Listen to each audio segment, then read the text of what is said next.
Kind of spent my life running away from boxing, to be honest. When I was growing up, my dad was this world champion boxer.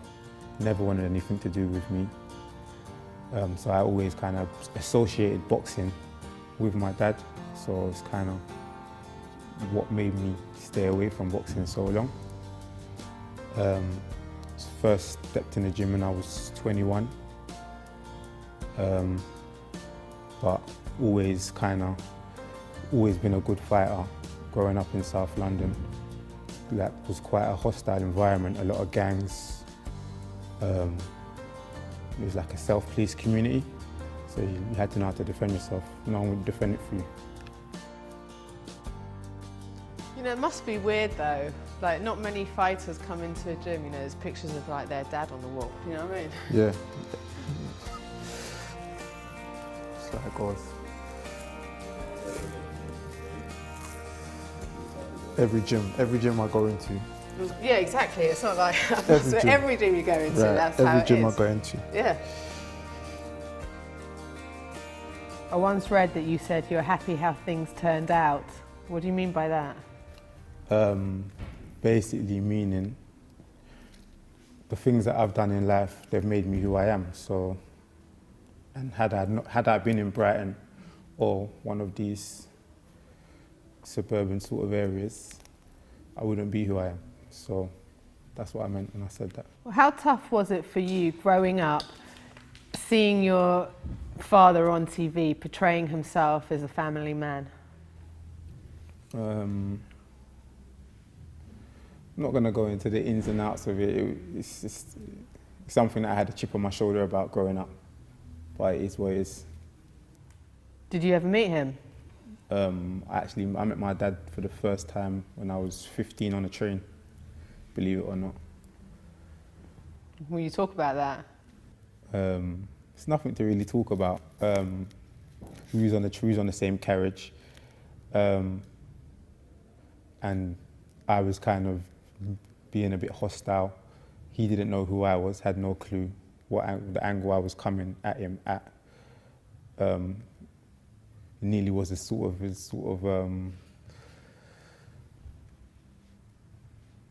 altercation.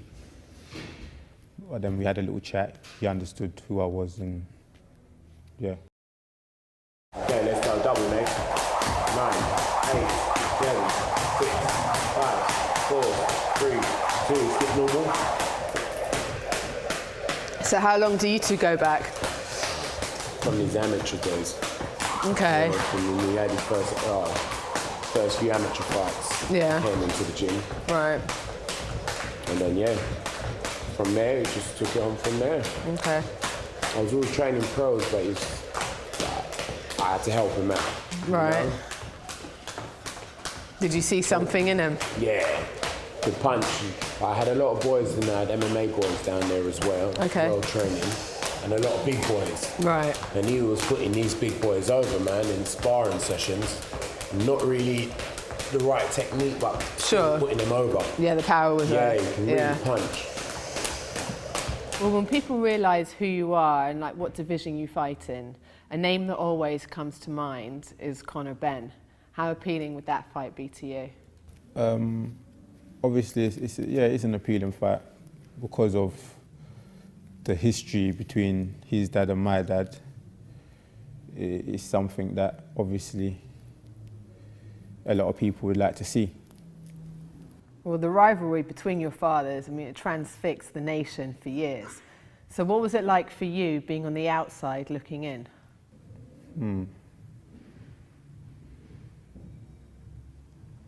I don't know, it was just kind of weird for me, to be honest. It was something that I never really understood, because it's like, although he's my dad, he's someone that had no relationship. We have no relationship now to this day.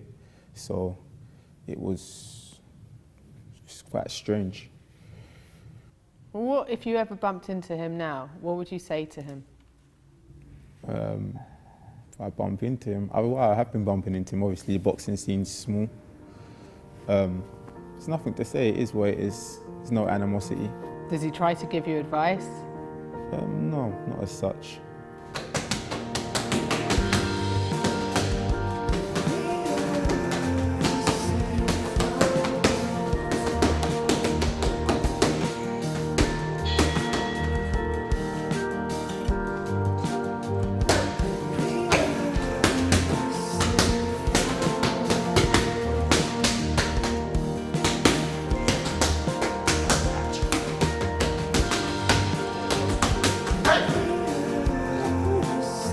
Is boxing just in your blood? Where does it come from? I would say so. I don't know where it comes from, but I would say so. When I first went to the boxing gym at 21, and I sparred, I just felt comfortable. I felt comfortable in the ring. Within 3 or 4 months of being in the gym, I was carded and ready to go. So where does your motivation come from? I take motivation from a lot of things that have happened in my life. My son. I take motivation from wherever I can. Other fighters, other success stories. 2, jab, sit, cut him down, stay on him, touch him again. Step and touch him, step and touch. There you are, move. That's it. You're moving and punching with authority, but moving.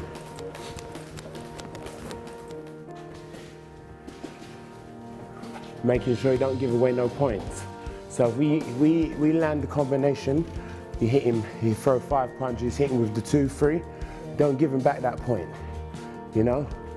If the stoppage comes, it comes. We always like the stoppage. Everybody has to go home early, but that's not what we box for.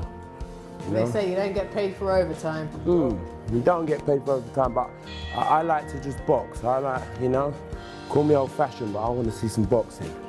Jab. Good. Where do you hope to be in a year from now? In a year from now, I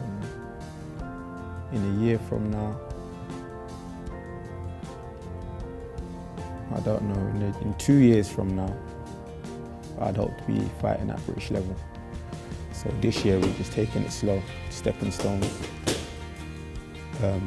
Just doing the finishing touches on making the transition from amateur to pro.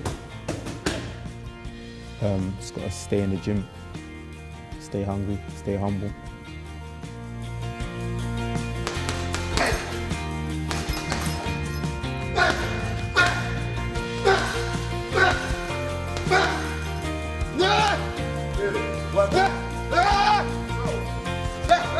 Head movement, let's go.